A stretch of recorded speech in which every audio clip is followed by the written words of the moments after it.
اعوذ باللہ من الشیطان الرجیم بسم اللہ الرحمن الرحیم بسم اللہ الرحمن الرحیم۔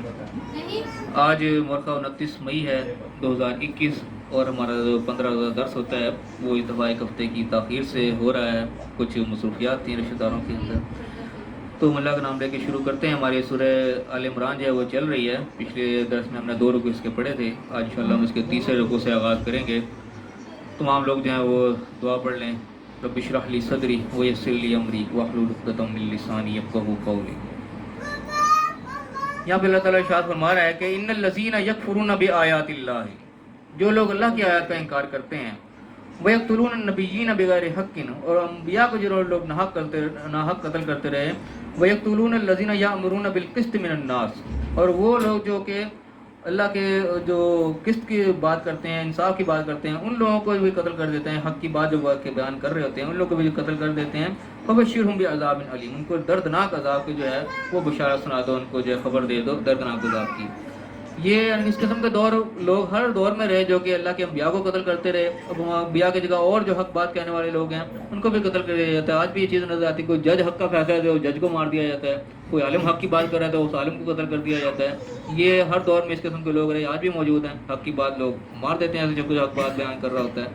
تو ایسے لوگوں کے لیے دردناک عذاب کے اللہ تعالیٰ نے وعید سنا دی کہ ان کے لیے دردناک عذاب ہے، تو چاہے دنیا میں بھی اس کا ہو سکتا ہے اور آخرت میں بھی ہو سکتا ہے، بہرحال دردناک عذاب ان کو مل کرے گا۔ جس قسم کی روش اختیار کرتے ہیں کہ جو حق بات بیان کر رہا ہے اس کو رستے سے ہٹا دو، وہ پھر دردناک عذاب کا انتظار کریں گے۔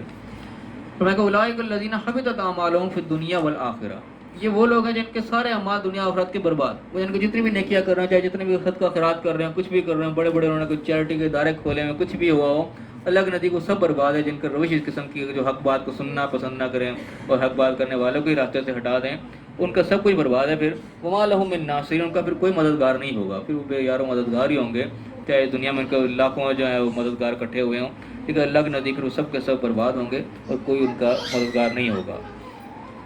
اب فرمایا کہ الم تری الی الذین اوتوا نصیبا من الکتاب، کیا تم نے دیکھا ان لوگوں کو جن کو کتاب کا کچھ حصہ دیا گیا؟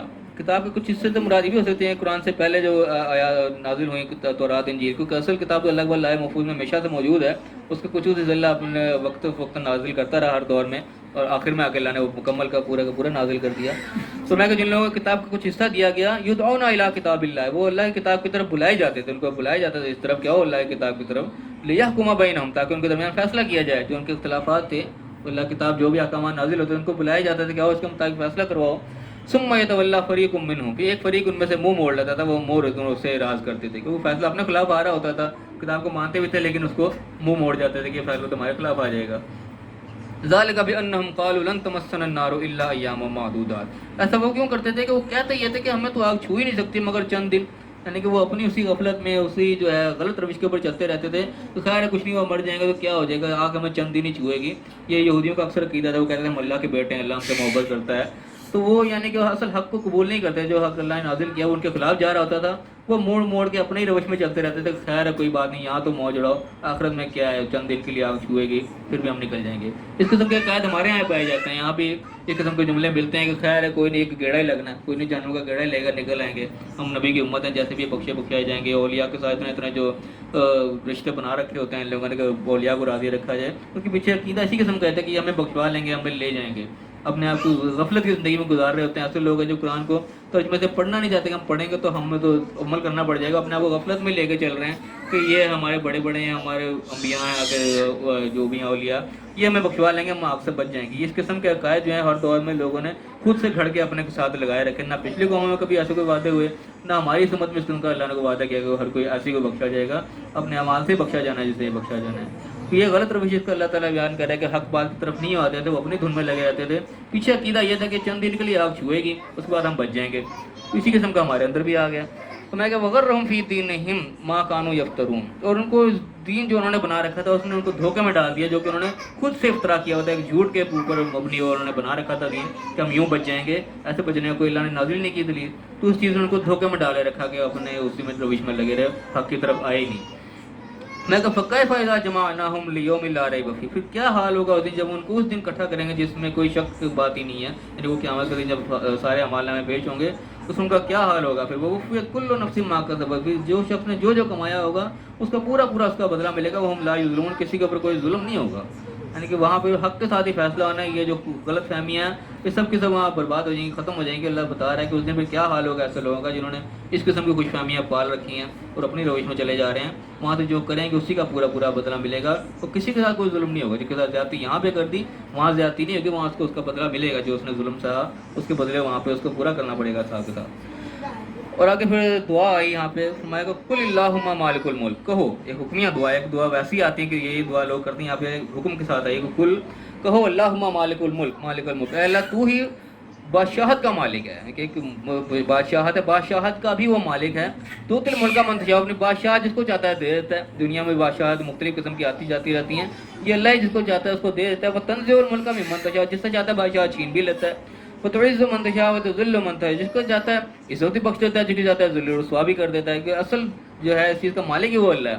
وہ جس کو دیکھتا ہے کہ اس قابل ہے کہ اس کو دے بھی دیتا ہے، کہتا ہے اس قابل نہیں رہا اسے وہ چھین بھی لیتا ہے. پھر بیدک الخیر، خیر تیرے ہاتھ میں، بھلائی جو ہے وہ تیرے ہی ہاتھ میں ہے. انک علی کل شیء قدیر، بے شک تو ہر چیز پر قادر ہے. یہ ایک دعا ہے جو خاص طور پر اللہ نے سکھائی گئی کہ یہ دعا پڑھو کہ اللہ ہی اصل بادشاہ ہے، وہی ساری بادشاہتیں لوگوں کو بانٹتا ہے، واپس بھی لے لیتا ہے. ساری خیر ساری بھلائی وہ اسی کے ہاتھ میں ہے. جو کچھ بھی وہ کر رہا ہے وہ اپنی طاقت سے کر رہا ہے، اور ہر چیز پر وہ قادر ہے. یعنی کسی کو بادشاہت ملی ہے وقتی طور پہ تو اس کا گھمنڈ نہ کرے، وہ اللہ کی امانت سمجھے گا، اللہ نے اس کو دی ہے تو اس کے مطابق اس کو لے کے چلے. وہ جب بھی چاہے چھین بھی سکتا ہے، اس میں کوئی وہ خیانت کرے گا تو اللہ چھین بھی لے گا. میں کہ تولج اللیل فی النہار وتولج النہار فی اللیل، دن کو رات کو دن میں داخل کرتا ہے، دن کو رات میں داخل کرتا ہے. تخرج الحی من المیت تخرج المیت من الحی، زندہ جو ہے جو مردہ میں سے نکالتا ہے اور مردہ کو زندہ سے نکالتا ہے. ترزق من تشاء بغیر حساب، بغیر جس کو چاہتا ہے بے حساب رزق دیتا ہے. اب یہ بات بھی نا بڑی غور طلب ہوتی ہے کہ دن سے رات نکالنا، رات کو دن نکالنا، مردے سے زندہ نکالنا، زندہ کو مردہ نکالنا. شاید عام سی بات لگتی ہے لیکن اس کے اندر زندگی کی نہ سمجھو کہ عروج و زوال کا تذکرہ آ رہا ہے کہ عروج کے بعد زوال بھی آیا تھا، زوال کے بعد عروج بھی آیا تھا. تاریکی جو ہے وہ ایک قسم کی زوال کی نشانی ہے، اور جو روشنی ہے ایک قسم کی عروج کی نشانی ہے. کہ انسان پہ عروج آتا ہے اس کے بعد زوال بھی آ جاتا ہے. ایک انسان بڑا زوال پذیر چل رہا تھا اس پہ عروج بھی آ جاتا ہے. مردے سے زندہ نکالنا، زندہ سے مردہ، یہ بھی اسی طرح انسان جب زوال پذیر ہوتا ہے اس کی مردہ قسم کی زندگی ہوتی ہے، اس کے اندر کوئی رمق نہیں ہوتی، کوئی زندگی نہیں ہوتی جس کا کہنا چاہیے. تو اسی میں سے جب انسان بالکل ڈاؤن فال چل رہتا ہے، ایک دم اس کو اوپر چل جاتا ہے، انسان ترقی کرنا شروع کر جاتا ہے. تو یہ اللہ کے ہاتھ میں، جب کسی کو نیچے لے جانا، کسی کو اوپر لے جانا، روشن کو تاریک کر دینا، تاریک کو روشن کر دینا، اس میں کہ انسان کے زندگی کے حالات اس لیے نظر آتے ہیں کہ اونچ نیچ جو آ رہی ہوتی ہے یہ بھی اللہ کے حکم سے آ رہی ہوتی ہے. جیسا انسان چل رہا ہوتا ہے ویسے ویسے اللہ اس کے ساتھ پھر معاملہ کرتا چلا جاتا ہے. اور آگے یہاں پہ ایک اللہ نے ایک جنرل قانون بتایا کہ لا یتخذ المؤمنون الکافرین اولیاء من دون المؤمنین، کہ مومنین جو ہیں وہ مومنین کو چھوڑ کے اور کافروں کو اپنا دوست نہ بنائیں. مومنین کو چاہیے کہ مومنین کو اپنا دوست رکھیں، اپنے جیسے مومن جو ہیں ان کو اپنے آس پاس رکھیں، ان کے ساتھ دوستیاں جو ہیں دلی جو محبت ہیں ان کے ساتھ ہی ان کی ہونی چاہیے. کافروں کے ساتھ یہ دلی دوستیاں ان کو اپنا سرپرست بنا لینا اور سارے معاملات کرنے کافروں کے ساتھ نہیں ہونا چاہیے. مومنین کا شیوا نہیں ہے. ومن یفعل ذلک، اور جو پھر ایسا کرے گا فلیس من اللہ فی شیء، اس کا بھی اللہ سے کوئی تعلق نہیں ہے، اللہ سے کا کوئی معاملہ نہیں ہے. یعنی کہ جو مومنین کو چھوڑ کے کافروں سے دوستیاں لگانے لگ جائے، دلی دوستیاں لگا لے، ان کے ساتھ اندرونی معاملات کر رہے اور اپنا سرپرست بنا لے، یہ چیزیں جو کافروں کے ساتھ کرے گا پھر اللہ سے اس کا رابطہ ختم ہے، پھر اللہ کی کوئی ذمہ داری نہیں. پھر الا ان تتقوا بین منہم تقاتا، ہاں مگر ایک ایکسیپشن کیا چھوڑی کہ تم ان کے شر سے فی الحال بچنا جو ہے. کنڈیشن ایسی ہے کہ اس وقت جیسے مکے کا دور تھا، مکی زندگی چل رہی تھی، اس وقت لڑائی جھگڑا نہیں کیا جا سکتا تھا. اس وقتی طور پہ جو ہے ایک ٹائم گزارا جا رہا تھا کہ جب مدینے میں آئے پھر اس کے بعد وہ اٹیک کا بھی آرڈر آیا، وہ سارا کچھ ہے. اس قسم کا وقت ہے کہ تم وقتی طور پہ ایک ڈپلومیسی کے تحت ان کے ساتھ نرم چل رہے، کوئی سخت معاملہ نہیں کر رہے، اس کی اللہ نے اجازت دی. لیکن دل کی گہرائیوں سے ان کو دوستیاں نہ بنا کے بیٹھ جاؤ. وقتی طور ایک وقت گزارے تو الگ بات ہے، لیکن ٹارگیٹ یہی کہ ہمارا دوست نہیں ہے، دوستیاں مسلمانوں کے آپس میں ہونی چاہیے. وَيُحَذِّرُكُمُ اللَّهُ نَفْسَهُ، اللہ تعالیٰ تمہیں اپنی ذات سے ڈراتا ہے کہ تم اللہ سے ڈرو. اس چیز کا یہ نہ کہ تم دوستوں کفار کے ساتھ دوستیاں لگا کے بیٹھ جاؤ، اللہ سے تمہارا رابطہ ٹوٹ جائے، تو ڈرو اس چیز سے. وَإِلَى اللَّهِ الْمَصِيرُ، لوٹنا پھر اللہ کی طرف ہی ہے. اگر گھوم پھر کے تو پھر اللہ کی طرف ہی آنا ہے، اللہ کے حکم کے خلاف چلو گے تو جاؤ گے کہاں. اگر فرمایا کہ کل